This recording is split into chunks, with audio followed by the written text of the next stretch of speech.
Greetings. This is Frank McDowell, Instructional Officer for Secondary Science. I am part of the Instructional Officer team here in academics for SISD. Welcome to part one in a five-part video series on helping you create a tool now that you have spring benchmark data. Well, we have spring benchmark data.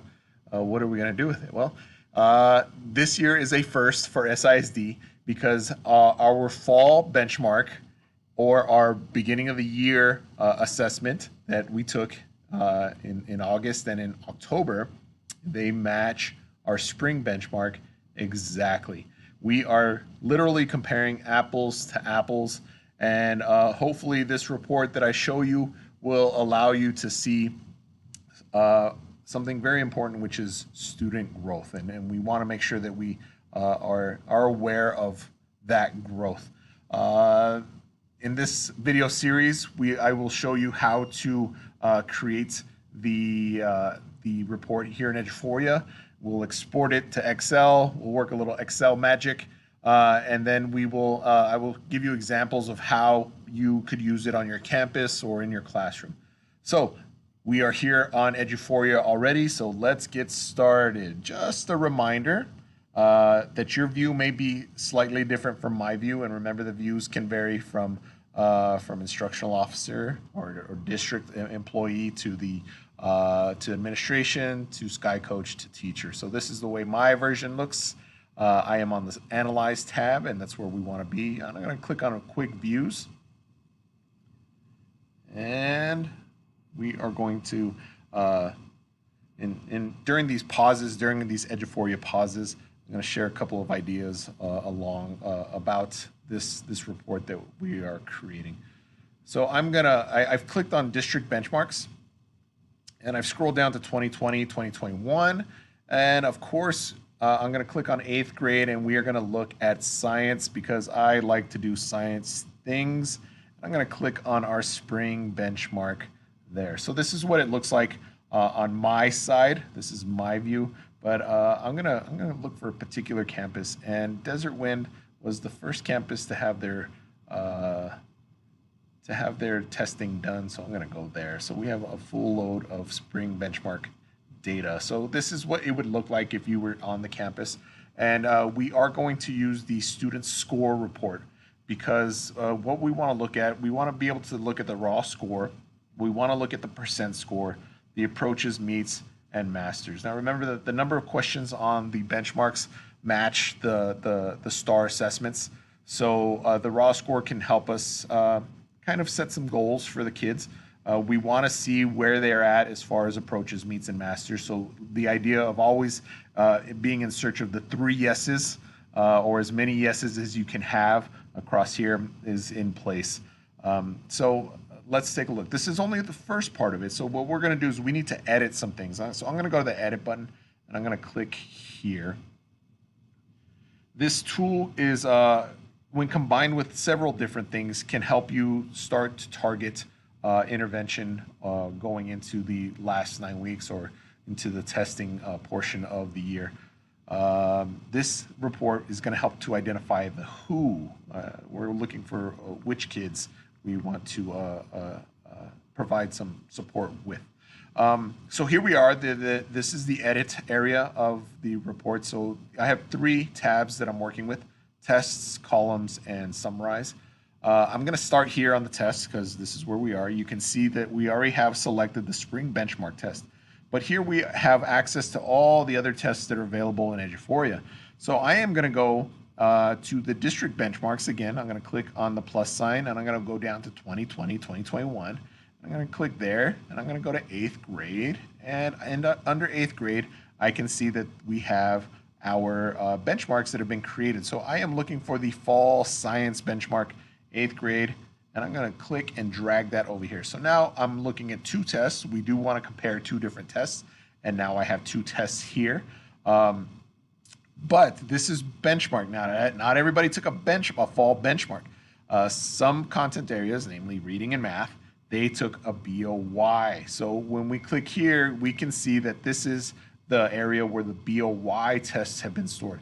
You'll still use the spring benchmark because we made the spring benchmark to look exactly like the BOY, but the BOY data is under this folder, the 2020 EOY BOY assessment. So you would click, you can see that there's different grade levels and you can see the different contents. This is the math, and here we have 5th grade reading.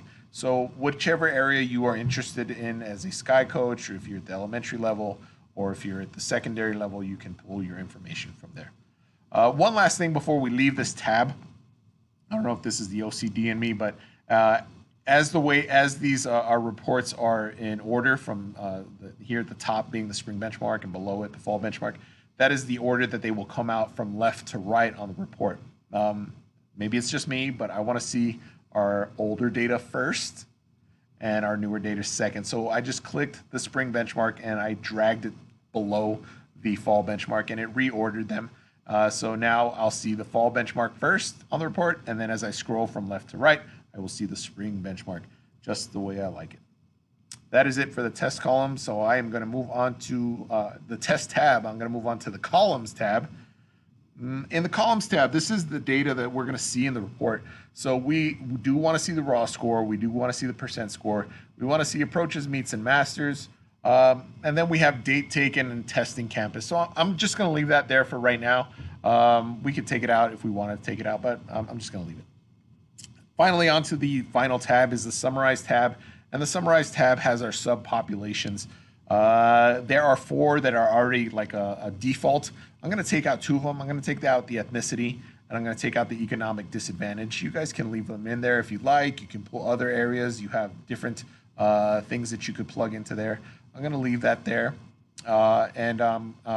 because this will help us give us a little reference to our LEP and SPED population. So that's it for the summarize the tab.